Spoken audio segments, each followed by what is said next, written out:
Hello, my name is Ashish Sharma and we are starting our third lecture on analog electronics. अब तक अपन ने दो lecture जो हैं पढ़ चुके हैं। पहले लेक्चर के अंदर अपन ने जनरल डेफिनेशंस जो है इंट्रोड्यूस की थी, किरचॉफ लॉ पढ़े थे। दूसरे लेक्चर के अंदर अपन सर्किट थ्योरम्स पढ़ रहे थे और अपन ने थेवेनिन थ्योरम, थेवेनिन सर्किट को किस तरीके से सॉल्व किया जाता है वो देख लिया था अपन ने, वो पढ़ चुके थे अपन। और अपना जो लेक्चर खत्म हुआ था वो नॉर्टन थ्योरम पे हुआ था। तो फिलहाल जो अपना नेक्स्ट लेक्चर है वो नॉर्टन थ्योरम से स्टार्ट कर रहा हूँ मैं। और ध्यान रखना दोनों ही थ्योरम्स नेटवर्क सर्किट के लिए बहुत ही इंपॉर्टेंट है, Thevenin and Norton. So next is our Norton theorem. ठीक है, तो नॉर्टन थ्योरम क्या करता है, क्या काम आता है? जैसे थेवेनिन थ्योरम क्या कर रहा था कि कॉम्प्लेक्स सर्किट था, उसको सिंगल वोल्टेज सोर्स और सिंगल रेजिस्टेंस से रिप्लेस कर रहा था, एक सिंगल प्रैक्टिकल वोल्टेज सोर्स से रिप्लेस कर रहा था। ठीक है, ऐसे ही जो नॉर्टन थ्योरम है ये किसी भी कॉम्प्लेक्स सर्किट को एक सिंगल प्रैक्टिकल करंट सोर्स से रिप्लेस कर देता है। प्रैक्टिकल करंट सोर्स का क्या मतलब है कि करंट सोर्स होगा और उसके पैरेलल में एक रेजिस्टेंस होगा। तो जो कॉम्प्लेक्स सर्किट है वो किस में रिड्यूस हो चुका है, एक नॉर्टन सर्किट में रिड्यूस हो चुका है, जिसके अंदर क्या है, सिर्फ एक करंट सोर्स है और एक रेजिस्टेंस है जो उसके पैरेलल में कनेक्टेड है। अब जो करंट सोर्स है उसको बोलेंगे अपन आई नॉर्टन, जो उसमें से करंट फ्लो होगा, नॉर्टन करंट। और जो इक्विवेलेंट रेजिस्टेंस जो अपन बनाएंगे उसको बोलेंगे नॉर्टन रेजिस्टेंस या फिर नॉर्टन इंपीडेंस। ठीक है, अच्छा फिर वापस से अपने को डिफाइन करना पड़ेगा कि यहाँ पे भैया जो नॉर्टन करंट है आई एन जो है उसकी वैल्यू कितनी है और जेड एन जो नॉर्टन इंपीडेंस है उसकी वैल्यू कितनी है, जैसे कि अपन ने थेवेनिन सर्किट के अंदर डिफाइन किया था। ठीक है, तो पहले मैं यहाँ एक नेटवर्क बना लेता हूं।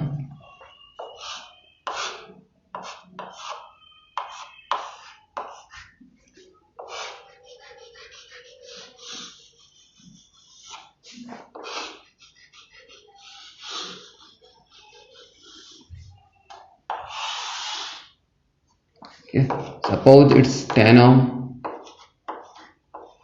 20 ohm, 30 ohm एंड 100 ohm। ठीक है, और इस बार इसको मैं लोड रेजिस्टेंस कह देता हूं।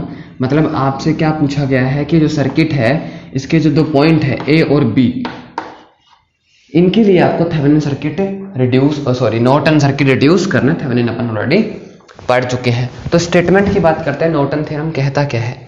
नॉर्टन थ्योरम क्या कहता है कि any complex circuit can be reduced और can be substituted by a single current source and single impedance connected in parallel.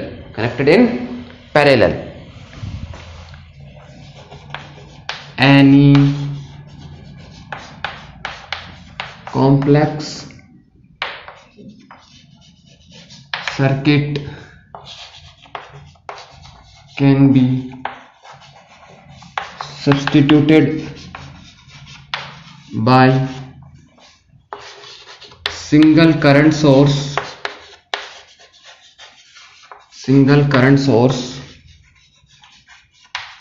I Norton, here N stands for Norton, and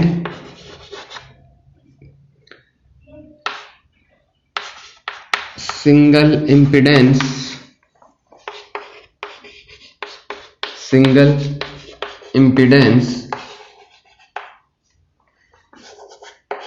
Z Norton connected in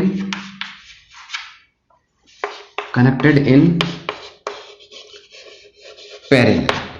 ठीक है, इसका मतलब ये जो आपका circuit है ये किससे रिड्यूस किया जा सकता है, एक नए सर्किट से रिड्यूस किया जा सकता है। और उस सर्किट में क्या होगा, एक करंट सोर्स होगा जिसकी वैल्यू कितनी है, आई नॉर्टन। कितनी वैल्यू है, I Norton.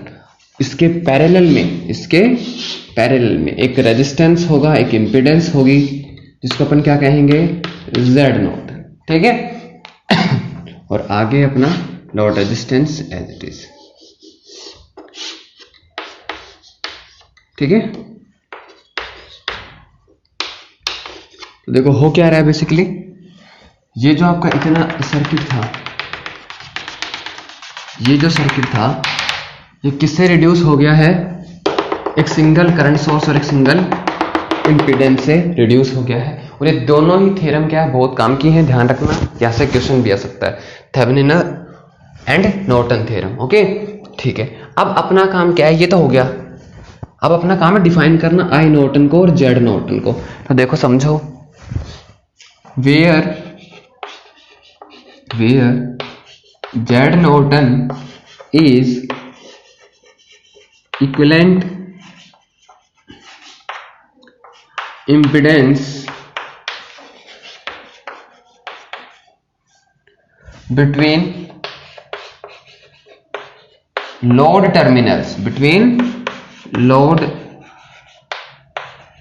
terminals keeping them open, मतलब लोड टर्मिनल क्या रहने चाहिए, ओपन रहने चाहिए, keeping them open while all energy sources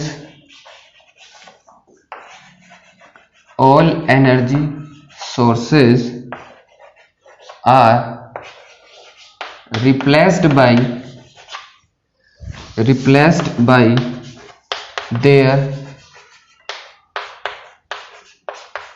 internal impedance।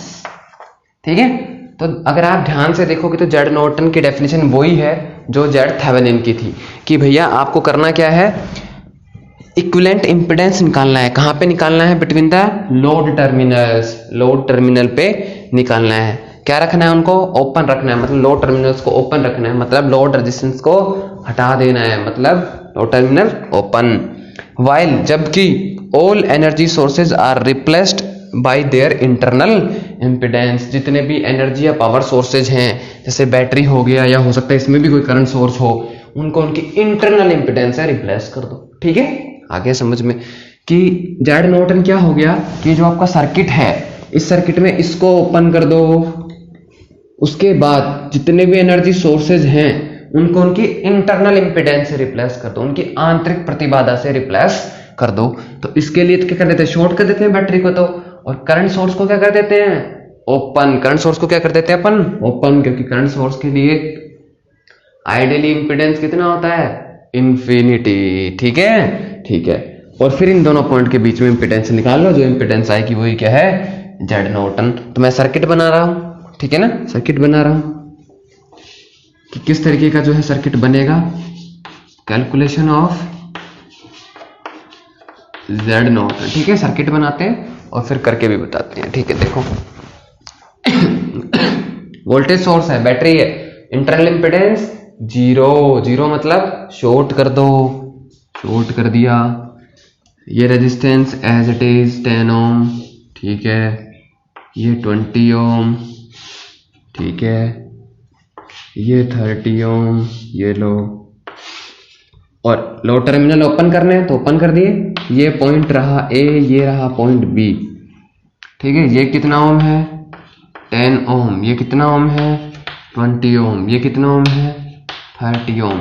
और अगर आप इनको Z1 Z2 लिखते हो तो इस तरीके से कर सकते हो, Z1 Z2 Z3, एक कॉमन फॉर्मूला आ जाएगा।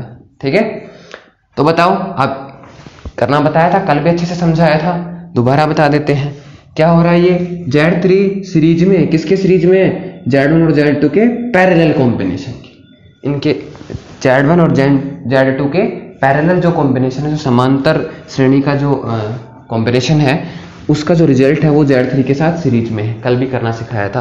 फिर भी नहीं आता तो क्या करना है, एक पॉइंट पकड़ो और एक नया सर्किट बनाते जाओ, है ना। कैसे बताया था, ये पॉइंट ए बनाओ, बना लिया, कितना आया, Z3 आया, ये लो साहब Z3 बना दिया।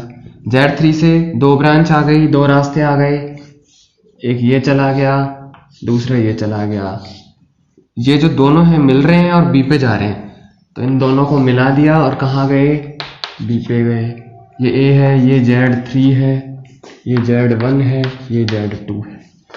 तो ए और बी के बीच इक्विवेलेंट क्या आ गया, इन दोनों का पैरेलल प्लस इसके साथ सीरीज। तो जेड नॉर्टन कितना आ जाएगा, Z3 सीरीज में है किसके, इन दोनों के पैरेलल के, और पैरेलल कॉम्बिनेशन में कितना होता है, Z1 Z2 divided by Z1 plus Z2। आया नहीं आया, समझ में आ गया। तो देखो क्लियर है। अच्छा, अब जैसे मैंने वहां पे बताया था थेवेनिन के अंदर जरूरी नहीं है इस रेजिस्टेंस को लोड रेजिस्टेंस का इसको भी कह सकता है। तो आपको तो सिर्फ क्या रखना है, डेफिनेशन याद रखनी है, स्टेटमेंट याद रखना है। मैं करके बताऊंगा, इसको जब लोड मानेंगे तब भी करके बताऊंगा, जब इसको लोड मान लेंगे तब भी करके बताऊंगा। तो लोड रेजिस्टेंस वो किसी को भी दे सकता है कि भैया 20 ओम के अक्रॉस जो है आप नॉर्टन सर्किट रिड्यूस करो, या फिर आप 100 ओम के अबाउट रिड्यूस करो, या फिर आप 30 ओम के अबाउट रिड्यूस करो। तो कहीं किसी के भी अक्रॉस पूछ सकता है, इससे टेंशन लेने की जरूरत नहीं है। ठीक है, अच्छा ये जनरल हो गया। अब अपन आते हैं किसके ऊपर, आई नॉर्टन के ऊपर। तो मैं ये मिटा देता हूं, ठीक है, रब कर देता हूं मैं ये, ठीक है। मैं अपनी तरफ से बेस्ट जो है कोशिश कर रहा हूं कि मैं धीरे धीरे जो है बोलूं चीजों को। फिर भी जैसा कि मैंने पहले लेक्चर में बताया था, मैं जो बोलने की स्पीड है मेरी थोड़ी सी ज्यादा है, ठीक है। तो अगर आपको लग रहा है अभी भी कि समझ में नहीं आ रहा है या आप कनेक्ट नहीं हो पा रहे हो, तो आप जो है मुझे बताओ, मैं कोशिश करूंगा ज्यादा से ज्यादा स्लो करने की स्पीड, ठीक है। ठीक है, तो अब अपन करते हैं calculation of I Norton, calculation of I Norton, Norton current. तो इसकी डेफिनेशन देखो क्या है, ये क्या कहता है, देखो I Norton is short circuit current. कौन सा current, short circuit current through the load terminals, through the load terminals, through the load terminals. तो क्या मतलब हुआ उसका, या फिर इसको जो स्टेटमेंट है इस तरीके से भी मिल सकता है आपको कि I Norton is a current which flows through the load terminals while the load resistance is short circuited. एक ही बात है ना, शब्दों का हेर फेर है बस। तो करना क्या है, शॉर्ट सर्किट मतलब आपको शॉर्ट सर्किट करना है, किसको, लोड टर्मिनल को, कि आपके जो लोड टर्मिनल को शॉर्ट सर्किट कर दो। जेड नॉर्टन में तो अपन क्या कर रहे थे, इसको ओपन कर रहे थे, आई नॉर्टन में इसको क्या कर देंगे, शॉर्ट कर देंगे, सीधा मिला देंगे, मतलब 100 ओम को हटा 0 बन गया यहाँ पे, है ना। अब इसको शॉर्ट करने के बाद जो इस ए बी ब्रांच में से जो करंट फ्लो हो रहा है वही क्या हो जाएगा, नॉर्टन करंट, वही क्या हो जाएगा, नॉर्टन करंट। ठीक है, तो मैं सर्किट बना रहा हूं आई नॉर्टन के लिए। तो देखो कैसा सर्किट बनेगा, ये 10 वोल्ट, ठीक है, ये 10 ओम का रेजिस्टेंस है अपना, ये 20 ओम है, ठीक है, ये 30 ओम है अपना। और इसको क्या करना है, लोड को शॉर्ट करना है, लोड को क्या करना है, शॉर्ट करना है। या फिर मैं जनरल फॉर्मूला लिखूं तो ये Z1 हो गया है ना, ये Z2 हो गया, ये Z3 हो गया। तो ये जो करंट फ्लो हो रहा है यही क्या है, आई नॉर्टन, यही क्या है, आई नॉर्टन। समझ में आया नहीं आया? तो देखो कैलकुलेट करते हैं। कैसे कैलकुलेट करोगे बताओ? या तो आप इस सर्किट के अंदर जंक्शन एनालिसिस लगा सकते हो, ठीक है। तो ये पॉइंट ए है, Z1 Z2 Z3 की सबकी वैल्यू आपको पता है। ये 10 ओम है, ये 30 ओम है और ये 20 ओम है। तो इसके आगे आप क्या कर सकते हो, इजीली जंक्शन एनालिसिस से सवाल को सॉल्व कर सकते हो। तो मैं न्यूमेरिकल वैल्यूज निकालूंगा, पहले आप डेफिनेशन स्टेटमेंट को समझो कि आई नॉर्टन है क्या, फिर मैं दोनों की ही न्यूमेरिकल वैल्यू निकालूंगा, जेड नॉर्टन की भी और आई नॉर्टन की भी। तो क्या है, I Norton is short circuit current through the load terminals, मतलब लोड टर्मिनल को शॉर्ट कर दो, शॉर्ट कर दो। अब जो यहां से करंट फ्लो हो रही है वो ही क्या है, आई नॉर्टन है, वो ही क्या है, आई नॉर्टन। ठीक है, अब अपन न्यूमेरिकल वैल्यू कैलकुलेट करते हैं दोनों की, जेड नॉर्टन के भी और आई नॉर्टन के भी। और दो इसी सवाल को दोनों रेजिस्टेंस के लिए मैं बता रहा हूं। जब 100 ओम क्या है, 100 ओम क्या है, लोड रेजिस्टेंस है, और दूसरा केस इसी का बताऊंगा जब 20 ओम क्या है, लोड रेजिस्टेंस है। अच्छा एक और बात, ये जो लेक्चर्स हैं इनमें मैं जो साइंटिफिक टर्म्स हैं, है ना, जो फिजिक्स के अपने टर्म्स हैं वो इंग्लिश में यूज कर रहा हूँ, and I am explaining the lecture in Hindi language. But if you are facing any problem with Hindi language, then I can explain in fully English. So please comment below if you want explanation in complete English. In that situation, we will start a separate channel or separate series for English medium students. Okay.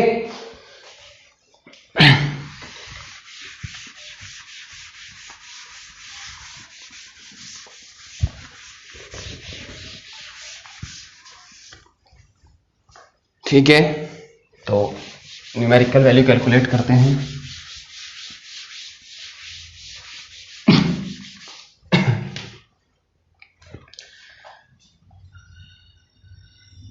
Find the, question क्या हो गया, find the Norton equivalent circuit for load resistance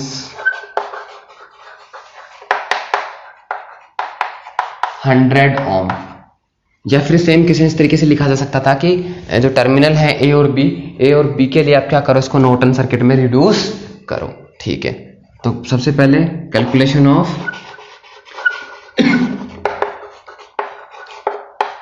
Z Norton, calculation of Z Norton. ठीक है, ठीक है. तो क्या करना है, क्या था जेड नॉर्टन, जेड थेवेनिन की तरह ही था. जितने भी एनर्जी सोर्सेज है उनको उनके इंटरनल इंपेडेंस से रिप्लेस कर दो और जो लोड टर्मिनल है उसको ओपन रख दो. तो देखो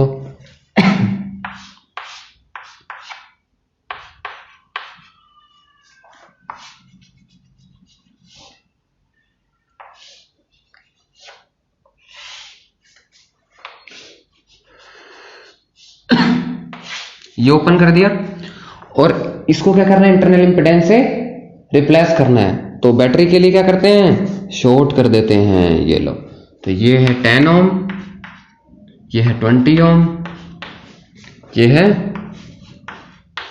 30 ओम.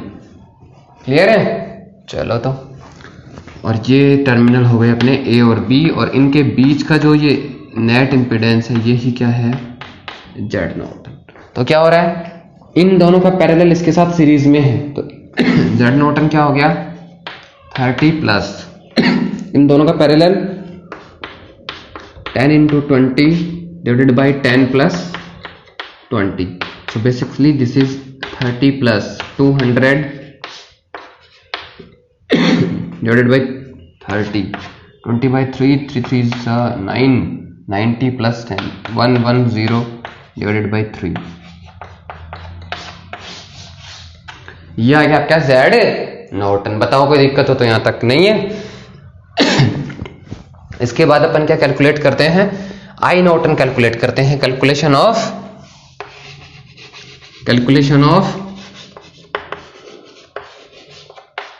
आई नॉर्टन, नॉर्टन करंट. ठीक है, तो नॉर्टन करंट के लिए सर्किट किस तरीके से रिड्यूस करना है कि भैया आपको इसको शॉर्ट करना है. ठीक है, तो ठीक है भाई, मैं ये मिटा लेता हूं यहां से और सर्किट यहां बना लेता हूं. तो कैसे बनाना है, क्या शॉर्ट करना है भाई, लोड टर्मिनल शॉर्ट करना है.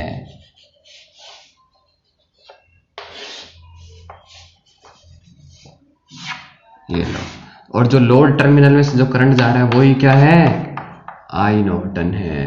ठीक है, ये कितना है, 30 ओम, ये कितना है, 20 ओम, ये कितना है, 10 ओम, ये कितना है, 10 वोल्ट. ठीक है, अच्छा. तो करंट निकालना है. ठीक है, करंट निकाले. तो करंट निकालने के लिए आप दो तरीके यूज कर सकते हो, क्योंकि यहाँ पे अपने को करंट रेजिस्टेंस इनका निकाल के आप वोल्टेज डिवीजन रूल यूज कर सकते हो. और सॉरी, करंट डिवीजन, क्योंकि करंट निकालना है यहाँ पे. या फिर आप नोड एनालिसिस कर सकते हो. तो मैं आपको दोनों से बता रहा हूँ, है ना. पहले मैं नोड एनालिसिस से बता देता हूँ. ठीक है, तो using node analysis,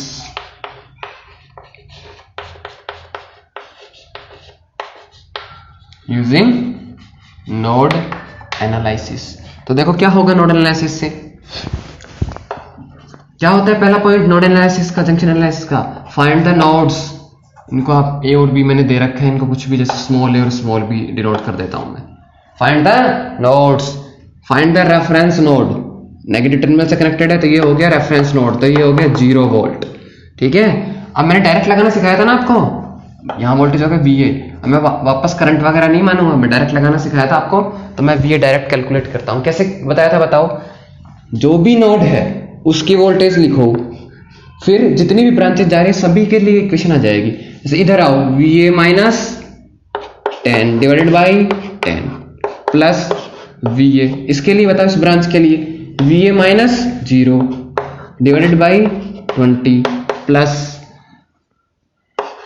VA minus, इधर आओगे तो वापस से 0, भाई यहाँ 0, यहाँ भी 0, यहाँ भी 0, तो VA minus 0 divided by 30 equals to 0। ये मैंने डायरेक्ट बताया था आपको जंक्शन एनालिसिस लगाना। आप पहला लेक्चर देखो अच्छे से, ठीक है।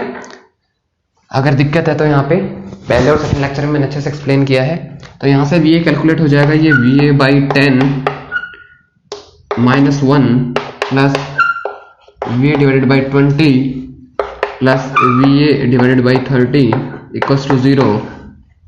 ऐसा LCM अपन ले लेते हैं 60, तो यहाँ पे आ जाएगा 6, यहाँ पे आएगा 3, यहाँ पे आएगा 2, तो 6 plus 3 9 11 VA and minus 1 equals to 0। So this is 11 VA equals to minus 1 जाएगा प्लस 1 और 60 से मल्टीप्लाई होगा तो 60।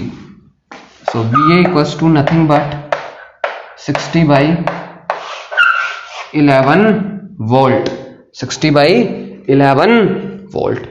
Any problem?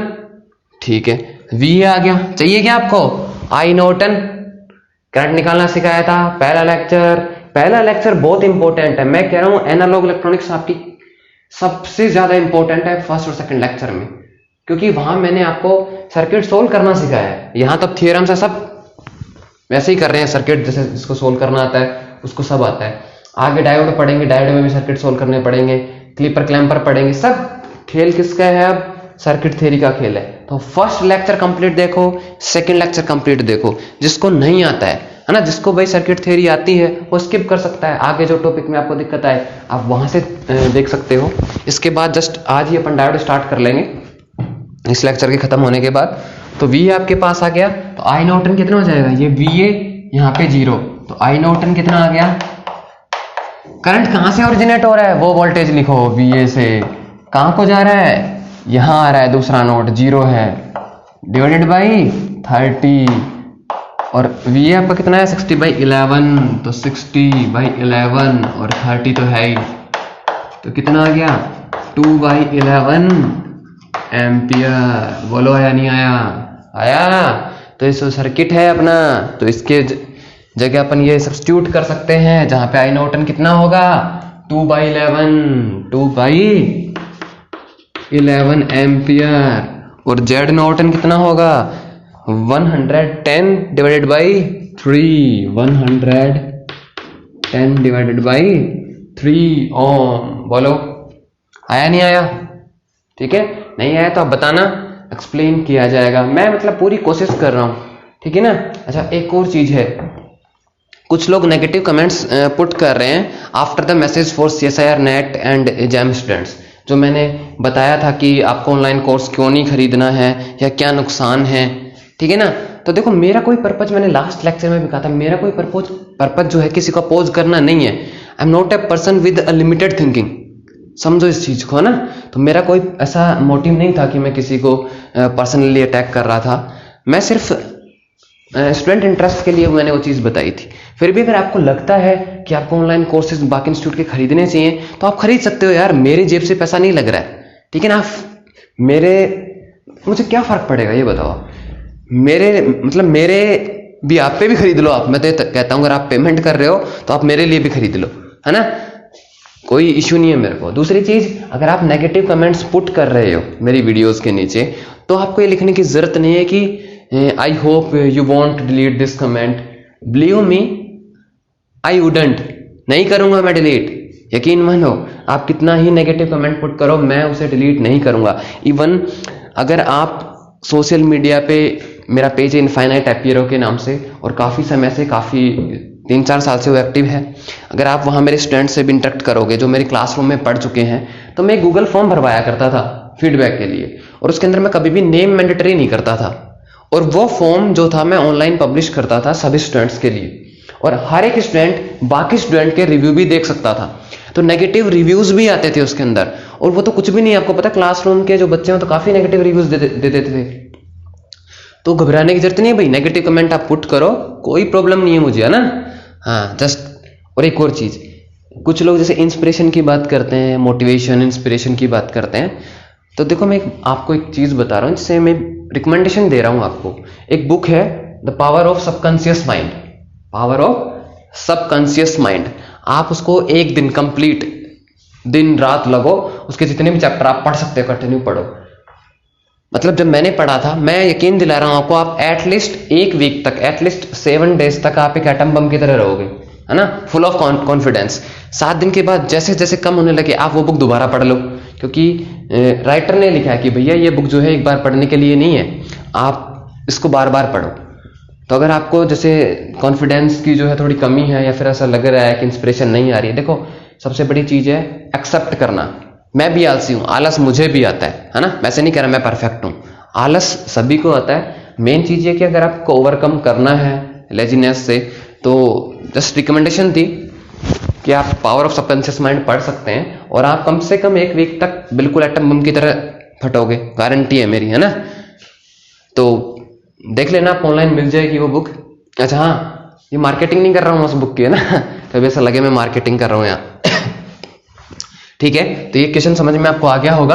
अब अपन नेक्स्ट क्वेश्चन इसी में करते हैं, और इस बार वो कह देता है कि नहीं भाई 100 ओम लोड रेजिस्टेंस नहीं है, लोड कौन है 20 ओम है, तो आप जो है नॉर्टन सर्किट में रिड्यूस करो, किसके लिए 20 ओम के लिए रिड्यूस करो, किसके लिए रिड्यूस करो 20 ओम के लिए। ठीक है, तो 20 ओम के लिए रिड्यूस करते हैं अपन, ये सवाल करते हैं अपन।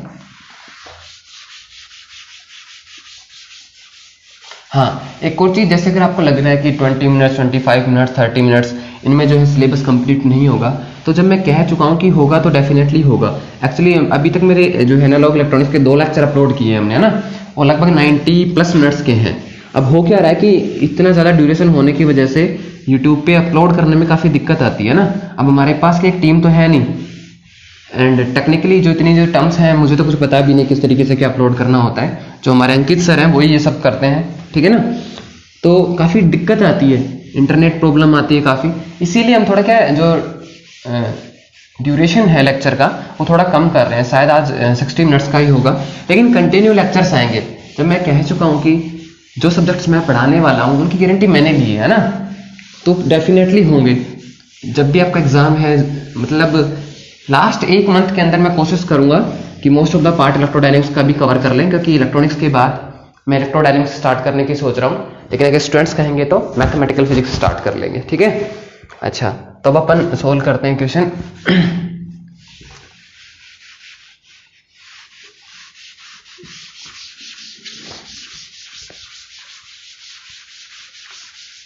इस क्वेश्चन में डिफरेंस क्या है, इस बार लोड रेजिस्टेंस कौन है 20 ओम है, मतलब ये पॉइंट उसने उठा के यहाँ लिख दिए और कह दिया कि ए और बी के अक्रॉस आप क्या करो, नॉर्टन सर्किट रिड्यूस करो, नॉर्टन सर्किट रिड्यूस करो। तो देखो अब इजी, अब ज्यादा दिक्कत नहीं आएगी आपको। जेड नॉर्टन कैलकुलेट करते हैं, तो सर्किट बनाओ, क्या कहता है इंटरनल इंपेडेंस को सॉरी पावर सोर्सेज को इंटरनल इंपेडेंस से रिप्लेस कर दो। शॉर्ट कर दी बैटरी, ठीक है, ये 10। लोड टर्मिनल को क्या कर दो, ओपन कर दो, ये होता है ना स्टेटमेंट। तो लोड अब 20 ओम है तो मैंने ओपन कर दिया, ये 30 ओम है, ये 100 ओम है, ये 100 ओम है, ये पॉइंट ए है, ये पॉइंट बी है, और ये 10 ओम है। तो इन दोनों के बीच जो रेजिस्टेंस है, जो इंपेडेंस है, वो ही क्या है, जेड नॉर्टन।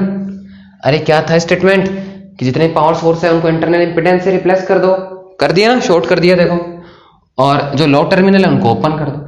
अब देखो कितना आएगा जेड नॉर्टन, सीधा सीधा पता चल रहा है ये दोनों सीरीज में है, और इन दोनों का सीरीज 10 ओम के साथ पैरेलल में है, ठीक है। अच्छा, नहीं भी पता चल रहा है तो मैंने आपको सिखा रखा है बच्चों की तरह, ए से स्टार्ट करो, कर लिया।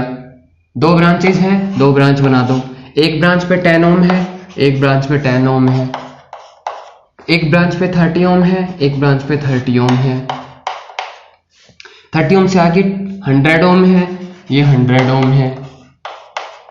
100 ओम का जो टर्मिनल है वो 10 ओम से जो टर्मिनल आ रहा है उससे जुड़ा हुआ है, तो ये दोनों जुड़े हुए हैं, और ये कहाँ जा रहे हैं, बी पे जा रहे हैं, ये बी पे जा रहे हैं। तो इससे आपको क्लियर हो जाता है, देखो ये दोनों सीरीज में है और इनका जो सीरीज का जो रिजल्ट आएगा वो इसके साथ पैरेलल में है। तो इन दोनों का सीरीज का रिजल्ट आएगा 130 ओम और 10 ओम के साथ पैरेलल। तो जेड नॉर्टन कितना हो जाएगा, 10 into 130 divided by 10 plus 130। So this is nothing but 1300 divided by 140। ठीक है, 130 डिवाइडेड बाई 14। अभी कैलकुलेशन आप इजीली जो है कर सकते हो, 9 पॉइंट समथिंग आंसर आ जाएगा, 9.2। ठीक है, अच्छा ये जेड नॉर्टन आ गया। अब निकालना है कि अपने को आई नॉर्टन कैलकुलेट करना है, आई नॉर्टन कैलकुलेट करना है। ठीक है, तो आई नॉर्टन के लिए सर्किट कैसे बनाना है, इस बार इसको शॉर्ट करना है, बैटरी नहीं हटानी है, सिर्फ लो टर्मिनल को शॉर्ट करना है। तो आई नॉर्टन के लिए कैलकुलेशन यहां कर देते हैं अपन। ये 10 वोल्ट है, ये 10 वोल्ट है, ये 10 ओम है, इसको शॉर्ट करना है। शॉर्ट करना है मतलब जीरो रेजिस्टेंस हो गया भाई, और ये 30 है, ये 100 है, ये 30 ओम है, ये 100 ओम है। ठीक है, और ये जो करंट है ये आई नॉर्टन है इस बार, और ये कितना है 10 ओम। ये लो भाई, तो वापस से आप नोड एनालिसिस से कर सकते हो या फिर किससे कर सकते हो, करंट डिवीजन रूल से कर सकते हो। अब मैं भूल गया था, मैंने जो है लास्ट जो भी क्वेश्चन कर रहा था मैं 100 ओम के लिए, तब भी मैंने कहा था कि मैं दोनों तरीके से बताता हूं, लेकिन मैंने सिर्फ नोड एनालिसिस से बताया। ठीक है ना, दिमाग थोड़ा स्लिप हो गया था। तो देखो इसको मैं नोड एनालिसिस से नहीं करके मैं इसको करंट डिवीजन रूल से करके बता दूं, है भाई, तो आपके दोनों क्लियर हो जाएंगे। वरना नोड एनालिसिस से तो आप कर ही सकते हो। यहाँ पे क्या मानना है, नोड मानने हैं, ये बी हो गया, जैसे ये ए हो गया। ठीक है, रेफरेंस हो जाएगा तो वी बी 0 हो जाएगा, ये वी आ जाएगा, वी ए कैलकुलेट करना। ठीक है, वी ए कैलकुलेट करने के बाद ये करंट निकल जाएगा, ये वाला और ये वाला आ जाएगा। तो इस वाले करंट में से ये वाले घटा दोगे तो ये आ जाएगा। ठीक है, अब मैं करंट डिवीजन रूल से बता देता हूं आपको एक बार, क्योंकि इजी पड़ेगा करंट डिवीजन रूल से। देखो यहां पे बहुत इजी हो गया ये क्वेश्चन। ठीक है, और जिन्होंने जो थोड़ा बहुत पहले पढ़ा हुआ है उनको समझ में भी आ गया होगा कि ऐसा इजी क्यों हो गया है। क्योंकि जैसे मैंने आपको नोड एनालिसिस बताया कि आप ये कैलकुलेट कर लो, तो नोड एनालिसिस तो यहाँ पे नहीं लगेगा। क्यों नहीं लगेगा, सोचो, क्योंकि यहाँ पे ये शॉर्ट हो गया, तो आप इसके लिए जो करंट है वो VA-0 टाइप में नहीं लिख सकते, आपको आई नॉर्टन ही लिखनी पड़ेगी, है ना। तो देखो करते हैं अपन, और ये डायरेक्ट ही हो गया, कैसे, क्योंकि ये शॉर्ट हो चुका है। शॉर्ट हो गया इसका मतलब जीरो रेजिस्टेंस, तो करंट इस तरफ जाएगी ही नहीं। अरे जाएगी क्या, नहीं जाएगी ना। क्यों नहीं जाएगी, अरे क्लियर है भाई, इधर करंट क्यों जाएगी, इधर जीरो रेजिस्टेंस हो गया है। तो बस मतलब अपना काम का कितना सा पार्ट रह गया, इतना सा पार्ट रह गया। ये भी दिमाग की चीज थी। हालांकि आप नोड एनालिसिस लगाओगे तो भी सवाल हो जाएगा, ऐसा कुछ नहीं है। ठीक है ना, और करंट डिवीजन रूल से करोगे तो भी हो जाएगा, इतना कुछ इश्यू नहीं है। लेकिन दिक्कत क्या आ गई, यहाँ पे क्या रेजिस्टेंस ही नहीं है भाई, रेजिस्टेंस ही नहीं है। तो करंट डिवीजन रूल में अपन क्या करते हैं, देखो करंट डिवीजन रूल में क्या करते हैं, देखो जहाँ पे जो भी करंट है, जैसे यहाँ पे करंट है आई, तो आई यहाँ पे दो पार्ट में कन्वर्ट हो रही है, जिसको आई एन कह देता हूँ, मैं इसको आई प्राइम कह देता हूँ। तो आई प्राइम निकालना होता है तो आप कैसे निकालते हो, I prime equal to I divided by total जो रेजिस्टेंस है वो इन टू में दूसरा रेजिस्टेंस लिखते हो, दूसरा लिखते हो ना, तो ये लिखोगे। इसका तो कितना है, इस ब्रांच का तो 0 है, तो ये करंट तो 0 हो गया। कॉमन सेंस है ये कि अगर ये शॉर्ट हो गया, ये ब्रांच शॉर्ट हो गई है, इसका मतलब ये करंट जो जितना भी करंट है ये यहीं फ्लो हो जाएगा, आगे नहीं जाएगा। तो आपको ये आगे पढ़ने की जरूरत ही नहीं है, आपका सिर्फ इतना सा पार्ट बच गया, ये 10 ओम और ये 10 वोल्ट। इजी हो गया बिल्कुल। कैसे, 10 वोल्ट है और 10 ओम का रेजिस्टेंस है, तो करंट कितना हो गया, I equal to 10 divided by 10 equals to 1 ampere. ठीक है ना, तो करंट डिवीजन रूल से भी हो जाएगा। लेकिन करंट डिवीजन में देखो सीधा सा पता चल रहा है, जैसे आप मल्टीप्लाई करोगे इसका रेजिस्टेंस, तो इसका रेजिस्टेंस कितना है, 0 है ना इस ब्रांच का, तो इसके लिए करंट 0 आ जाएगा। ठीक है, तो कोई दिक्कत नहीं है, डायरेक्ट ही हो गया क्वेश्चन, तो कोई प्रॉब्लम ही नहीं है। ठीक है, तो ये क्वेश्चन था। अब अपन एक और क्वेश्चन जो है करते हैं, जिसके अंदर अपन क्या लेते हैं, करंट सोर्स लेते हैं। क्या लेते हैं, करंट सोर्स भी लेते हैं, और उसको नॉर्टन थ्योरम से सोल्व करते हैं, सिंगल करंट सोर्स और सिंगल इंपेडेंस में रिड्यूस करते हैं। ठीक है,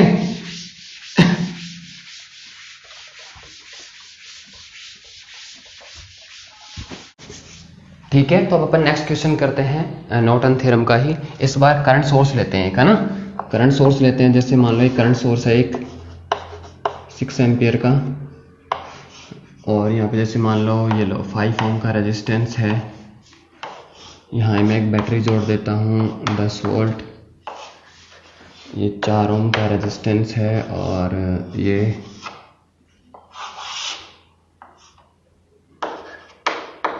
8 ओम का क्या है, लोड रेजिस्टेंस है।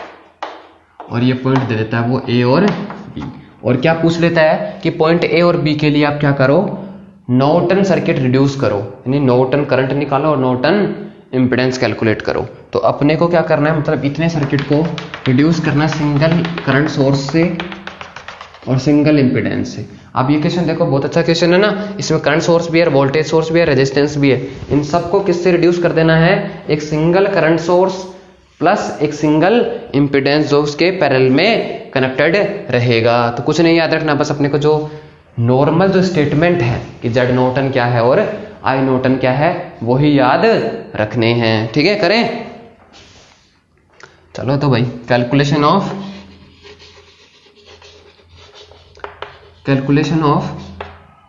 Z Norton.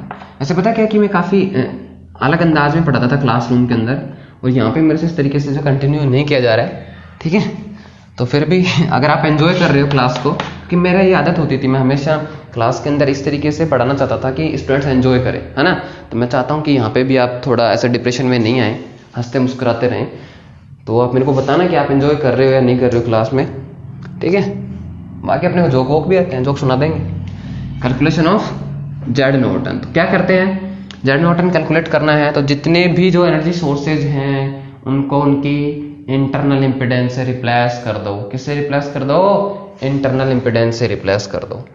कर दिया, और लो टर्मिनल को ओपन कर दो, कर दिया। अब लो टर्मिनल के अक्रॉस जितना नेट इक्विवेलेंट इम्पिडेंस है वही क्या है, नॉर्टन इम्पिडेंस, ठीक है। तो करंट सोर्स को किससे रिप्लेस करते हैं, ओपन सर्किट से। तो ये तो ओपन हो गया, ये लो, ये तो ओपन हो जाएगा यहाँ से, इसका तो कोई मतलब ही नहीं रहा। तो किस तरीके से बनेगा, इस तरीके से 5 ओम, ये क्या हो जाएगा, शॉर्ट हो जाएगा, क्योंकि बैटरी ये शॉर्ट हो जाएगा। ये 4 ओम, ये ओपन हो गया था 4 ओम, ठीक है। लो टर्मिनल को भी ओपन करना है, ओपन कर दिया, ये टर्मिनल आगे ए और बी। तो यहाँ पे कितना इंपिडेंस है बताओ, बताओ कितना है। तो देखो ये 5 ओम आएगा इंक्लूड, नहीं नहीं नहीं नहीं, पाथ आगे क्लोज नहीं है, ये इंक्लूड नहीं होगा इसके अंदर। और अगर आप ऐसे भी नहीं देखते, तैसे देख लो, ये जो वाली जो ब्रांच है ये शॉर्ट है, मतलब 0 है। तो 5 अगर मान लो अगर ये क्लोज भी होता है यहाँ पे, तो क्या होता, इसके पैरेलल में आता, 5 और 0 का पैरेलल भी 0 हो जाता ना। लेकिन ये ध्यान रखना, ये क्या है, ओपन है, तो ये किसी काम का नहीं है। तो जेड नॉर्टन क्या हो गया भाई, यहां से चले, आप ऐसे बना के देख लो, पॉइंट ए से चले, ऐसे चले, क्या आया, 4 ओम आया। 4 ओम से देखो आप कहोगे 2 ब्रांच जा रही है, ठीक है भाई 2 जा रही है, तो ये लो 2 बना देते हैं, ये लो। एक पे तो कौन है, 5 ओम है,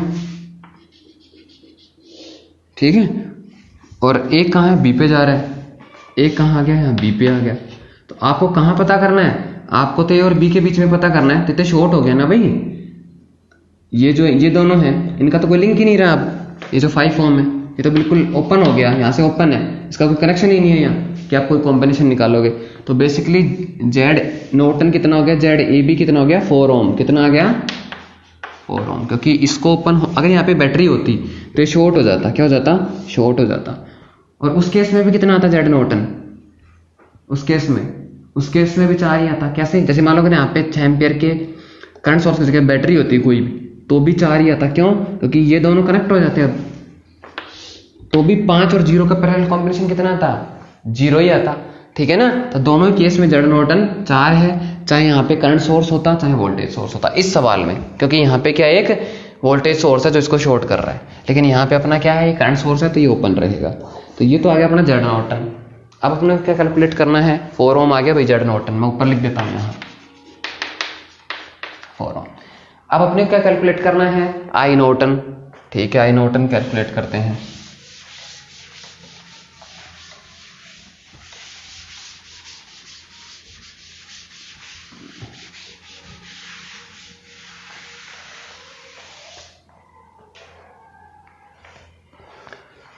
ठीक है।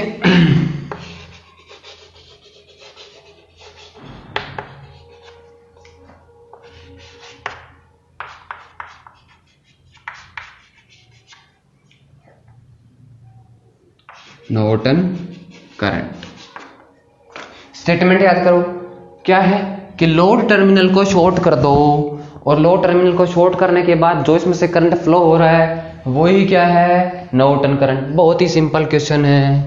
ये देखो, ये 6 एम्पियर, ये 5 ओम, ये 10 वोल्ट, ये 4 ओम, और ये शॉर्ट कर दिया। तो ये जो करंट है यही क्या है, नॉर्टन करंट है। अरे भाई लोड को ही तो क्या करते हैं, शॉर्ट करते हैं। ठीक है। अच्छा, कुछ एनालिसिस लगाने की जरूरत है, डायरेक्ट हो जाएगा, डायरेक्ट हो जाएगा ना। कैसे, देखो ये 10 वोल्ट है, इस 4 ओम के रेजिस्टेंस के पैरेलल में है, मतलब जितना वोल्टेज इस पे उतना ही वोल्टेज इस पे है। तो 4 ओम पे कितना वोल्टेज आ रहा है, 10 वोल्ट आ रहा है ना। अगर 10 वोल्ट आ रहा है इसका मतलब करंट कितना हो जाएगा, Norton voltage divided by resistance, मतलब 2.5 एम्पियर। देखो कितना सिंपल था, हो गया ना डायरेक्ट। किरचॉफ लॉ लगाओगे तो भी हो जाएगा, ये कॉमन सेंस है, ये सीधी सी बात। ओम्स लॉ से कर लिया मैंने कि ये भाई 10 वोल्ट है, ये इसके पैरेलल में है। किरचॉफ लॉ से लगाओगे तो भी हो जाएगा, किरचॉफ लॉ में भी कोई दिक्कत नहीं है। देखो ये रेफरेंस पॉइंट सेलेक्ट हो गया, अगर ये 0 है तो इसको मैं 10 पे मान सकता हूँ अब। अरे भाई ये 0, ये भी 0, अगर ये 0 तो ये 10, और ये 10 तो ये भी 10। तो देखो 10 और ये -0, 10 - 0 10, 10/4 2.5 एम्पियर। तो अपने पास जेड नॉर्टन भी आ गया और आई नॉर्टन भी आ गया 2.5 एम्पियर। तो ये जो सर्किट है, ये सर्किट किसके इक्विवेलेंट हो गया, एक current source, single current source 2.5 ampere, और उसके पैरेलल के अंदर एक रेजिस्टेंस कितना, 4 ओम, और ये अपना लोड रेजिस्टेंस आ गया। तो ये जो इतना जो सर्किट है, ये इस सर्किट के इक्विवेलेंट है। तो आया समझ में। तो ये हो गए अपने नॉर्टन थ्योरम के क्वेश्चन, हो गए 2 क्वेश्चन। और क्वेश्चन जो है आप करना, कहीं पे भी मिलते हैं तो नहीं समझ में आता तो आप मेरे को बताना। टेलीग्राम अपनी जो ग्रुप है उसको आप ज्वाइन कर लो, ठीक है। हाँ, और नहीं भी करोगे तो भाई मेरा कोई फायदा नहीं है ना, मेरे पर्सनल कोई प्रॉफिट नहीं है। करते हो तो बहुत अच्छी बात है, नहीं करते हो तो भी बहुत अच्छी बात है। क्योंकि एजुकेशनल जो चैनल्स हैं, स्पेशली IIT JAM या फिजिक्स का जो भी चैनल है, आप खुद सोचो इसके ऊपर कितने सब्सक्राइबर आ जाएंगे, कितने व्यूवर्स आ जाएंगे, कुछ भी नहीं आता है। तो मैं मेरे पर्सनल प्रॉफिट के लिए नहीं कर रहा हूँ ना, कि यूट्यूब से इनकम आ जाएगी, ये आ जाएगा, वो आ जाएगा। इतना तो मैं कहीं पे भी कमा सकता हूँ। तो ये आपके प्रॉफिट के लिए।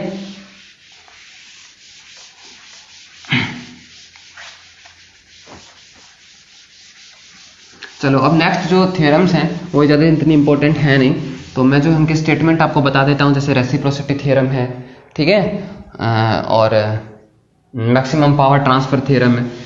तो रेसिप्रोसिटी थ्योरम क्या होती है मैं वो बता देता हूँ पहले।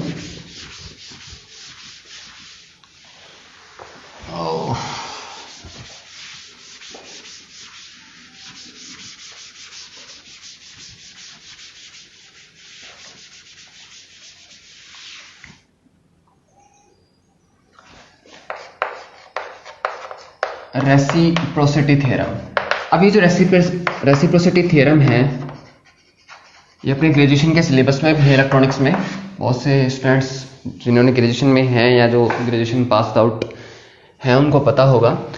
तो ये क्या करती है, सिंगल वोल्टेज सोर्स, अगर किसी भी बायलैटरल इंपेडेंस वाले नेटवर्क की बात। अच्छा, एक और चीज़, ये हमेशा किस में लगेगा, ऐसे नेटवर्क में लगेगा जिसमें बायलैटरल क्या है, इंपेडेंसेज है, मतलब जो रेजिस्टेंसेज वगैरह जो है लगे हुए हैं, और एक सिंगल वोल्टेज सोर्स है। सिंगल वोल्टेज सोर्स, जैसे ये एक वोल्टेज सोर्स है V, ये कोई भी रेजिस्टेंस है R1, ये कोई रेजिस्टेंस है R2, ये कोई रेजिस्टेंस है R3। स्टेटमेंट समझो, रेसिप्रोसिटी थ्योरम क्या कहती है। Reciprocity theorem states that in any electrical network consisting a single voltage source generate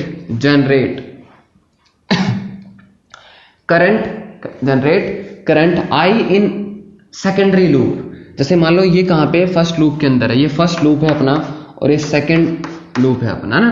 तो ये क्या कह रहा है कि इफ सिंगल वोल्टेज सोर्स और electrical generates current I in another loop, मतलब अगर ये फर्स्ट लूप में है तो सेकेंड लूप में, देन इफ वी सब्स्टिट्यूट और if we put this voltage source from first loop to second loop, मतलब अगर मैं इसको क्या कर दूं, यहां से उठा के दूसरे लूप में रख दूं, किस लूप में आ गया अब ये वोल्टेज सोर्स, दूसरे लूप में आ गया ना।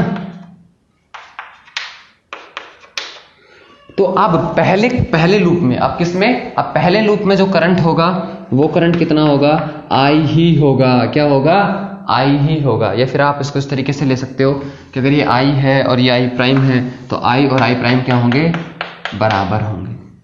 मतलब कोई भी नेटवर्क है उसके अंदर सिंगल वोल्टेज सोर्स है, सपोज दैट पहले लूप के अंदर है, वोल्टेज सोर्स कहाँ है, पहले लूप में है, और पहले लूप में जो वोल्टेज सोर्स है वो दूसरे लूप के अंदर करंट जनरेट कर रहा है। कितना करंट जनरेट कर रहा है, आई जनरेट कर रहा है। ठीक है, अब क्या करते हैं अपन कि अगर अपन इस वोल्टेज सोर्स को जो पहले लूप में था उसको वहां से उठाकर कहां रख देता हूं, मैं सेकेंड लूप में रख देता हूं, तो अब पहले लूप में ये जो करंट जनरेट करेगा आई प्राइम, वो आई के बराबर हो जाएगी। क्या हो जाएगी, बराबर हो जाएगी। कहने का मतलब ये है, अगर आपने वोल्टेज सोर्स की पोजीशन चेंज की, मतलब पहले लूप से दूसरे में की, तो करंट की पोजीशन भी चेंज हो गई। मतलब जब वोल्टेज सोर्स पहले लूप में था तो दूसरे लूप में करंट आई था, और जब वोल्टेज सोर्स आपने दूसरे लूप में रखा तो पहले लूप में करंट जो है वो आई बन गया, क्योंकि आई प्राइम क्या है, आई के बराबर है। ये रेसिप्रोसिटी थ्योरम है, या आप इजीली चेक करके भी देख सकते हैं। यहाँ पे मैं स्किप कर रहा हूँ इसको, ठीक है ना। आप कहोगे तो आप कमेंट में बताना, मैं डेफिनेटली ये अगले लेक्चर में आपको explain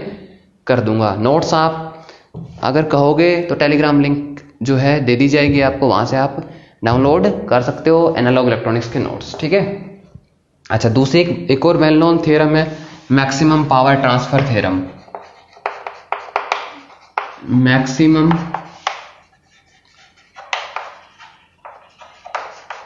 power transfer theorem.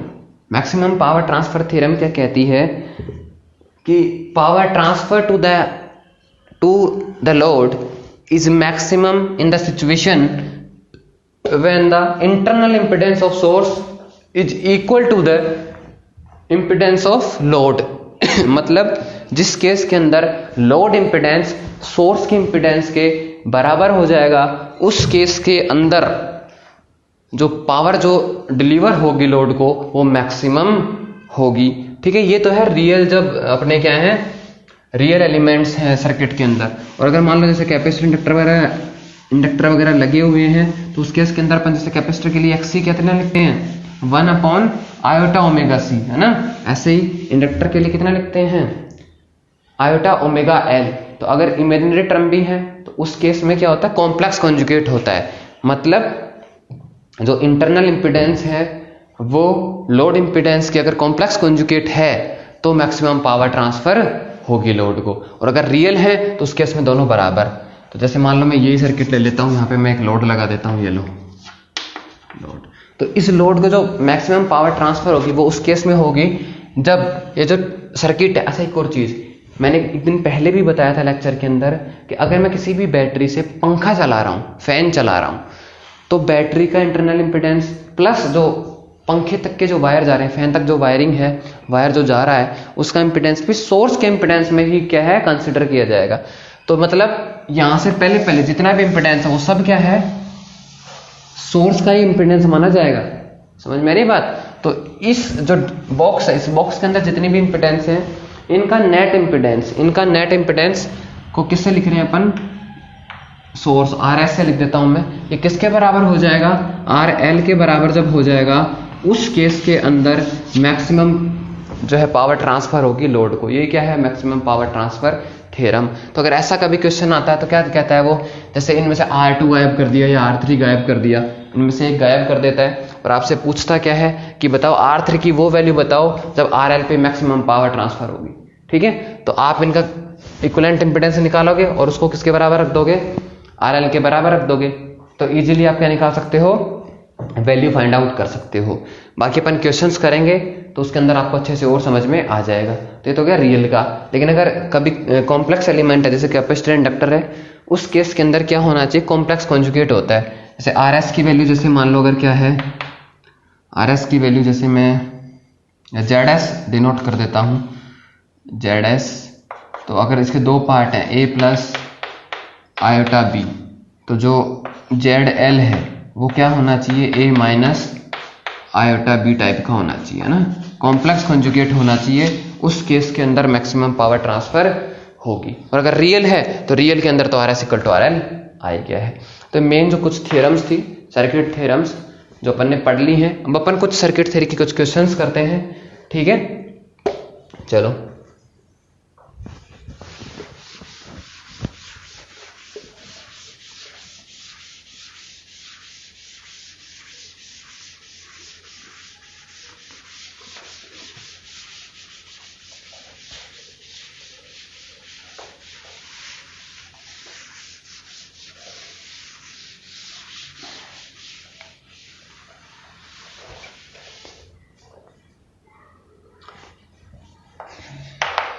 Question number 1, एक बार मैं बोर्ड क्लीन कर लेता हूं अच्छे से।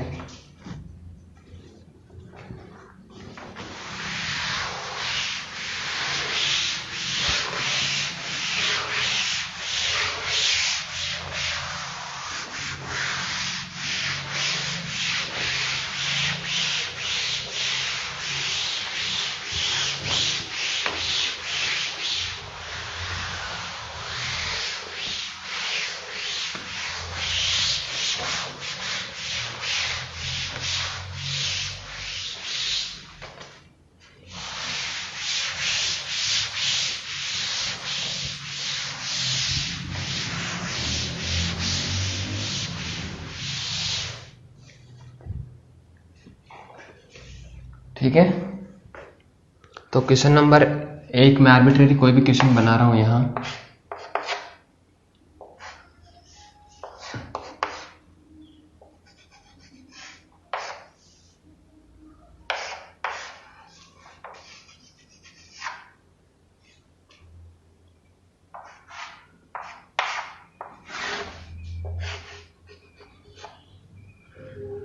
Suppose it's 5 volt, 10 volt, 6 volt, 20 volt, 4 ohm, 2 ohm and another 4 ohm। ठीक है, तो एक सर्किट है और इसके अंदर जैसे उसने पूछ लिया कि आप मेरे को क्या बताओ, 2 ohm के अक्रॉस वोल्टेज ड्रॉप बताओ। क्वेश्चन क्या है, फाइंड द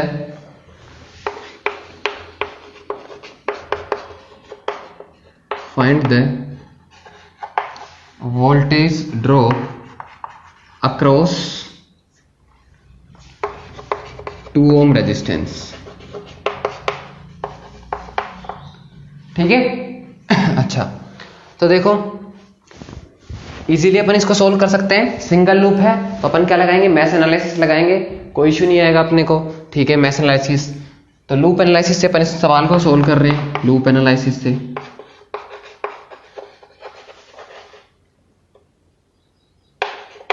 ठीक है, पॉइंट क्या था लूप एनालिसिस का, assume the current in each loop.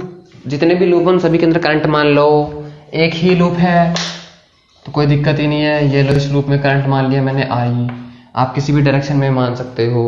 उसके बाद क्या था कि करंट की डायरेक्शन के अकॉर्डिंग पोलरिटी डिफाइन करो। क्या डिफाइन करो, पोलरिटी डिफाइन करो। बैटरी की पोलरिटी में कोई दिक्कत ही नहीं है,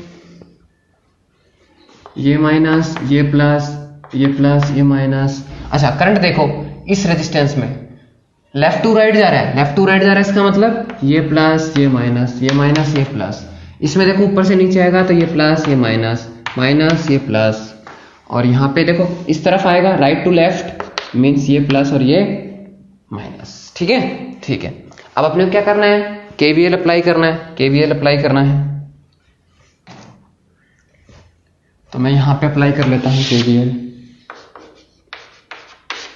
तो देखो किसी भी डायरेक्शन में स्टार्ट करो और जो टर्मिनल है अगर आप प्लस को प्लस लिख रहे हो तो माइनस को माइनस लिखोगे, और अगर प्लस को माइनस लिख रहे हो तो माइनस को प्लस लिखोगे। पहले और दूसरे लेक्चर में मैंने अच्छे से समझाया है। किसी से भी स्टार्ट कर लो, इस बेटर से स्टार्ट कर लो। पहले नेगेटिव टर्मिनल आया तो -5, ठीक है। फिर देखो इसका पहले प्लस आ रहा है तो +10, अब इसका पहले प्लस आ रहा है तो प्लस, और वोल्टेज कितना होगा, ओम्स लॉ से देख लो, रेजिस्टेंस इंटू करंट, करंट आई है तो I इंटू 4 मतलब 4I। देखो पहले माइनस आया तो माइनस कितना है 6 वोल्ट, 6 वोल्ट मत लगाओ सॉरी, ठीक है। फिर वापस से प्लस आया तो प्लस, करंट कितना है इसके अंदर से I, रेजिस्टेंस है 2 तो वोल्टेज I इंटू R मतलब 2I आ गया हो। पहले माइनस आया तो माइनस कितना है 20, पहले प्लस आ रहा तो plus, resistance 4 into I means 4I equals to 0। देखो -5 -6 11 एंड 20 कितना हो गया -31, एंड प्लस का 10 मतलब माइनस के 21, 4 + 2 6 + 4 10I equals to 0, 10I equals to 21, I equals to 2.1 ampere. बोलो करंट आया नहीं आया, करंट आ गया। सवाल क्या था, वोल्टेज अक्रॉस 2 ओम रेजिस्टेंस, तो कितना हो गया voltage across 2 ohm resistance, current into resistance, तो करंट कितना है 2.1 एम्पियर, रेजिस्टेंस कितना है 2 ओम, कितना आ गया ये 4.2 वोल्ट। इजी था। 11th-12th क्लास के अंदर बच्चों को बता देते हैं तो शायद 9th-10th में ही आ जाता है ऐसा क्वेश्चन, तो ठीक है। पहला क्वेश्चन था, ये सिंपलेस्ट क्वेश्चन था। आगे चलते हैं अपन और क्वेश्चंस करते हैं, और क्वेश्चंस जो है आप भी करते रहो, जो लास्ट ईयर के आए हुए हैं उनमें से, या फिर कुछ और क्वेश्चन जो आप किसी इंस्टीट्यूट की असाइनमेंट आपको ऑनलाइन मिली हो। मुझे कोई प्रॉब्लम नहीं है, किसी भी इंस्टीट्यूट से आप किसी भी इंस्टीट्यूट का क्वेश्चन सॉल्व कर सकते हो, कोई भी इंस्टीट्यूट का क्वेश्चन मुझसे पूछ सकते हो।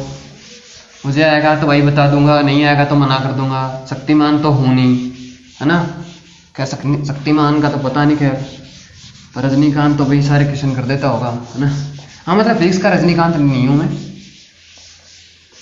और स्पेशली तो मैथमेटिक्स है यार। मैंने पहले जो है इंट्रो वीडियो जो बनाया था उसमें बताया था कि यहाँ पे अपन सिर्फ मैथमेटिक्स सीख रहे हैं यार, है ना, क्योंकि ये पेपर ही ऐसा है। आप इस कोर्स को पढ़ के सिर्फ और सिर्फ पेपर क्लियर कर सकते हो नेट का या फिर IIT JEM का। फिजिक्स सीखनी है तो आपको रेफरेंस बुक पढ़नी ही पड़ेगी, NPTEL पे जाओ फिजिक्स सीखनी है तो, ठीक है। अपने कॉलेज के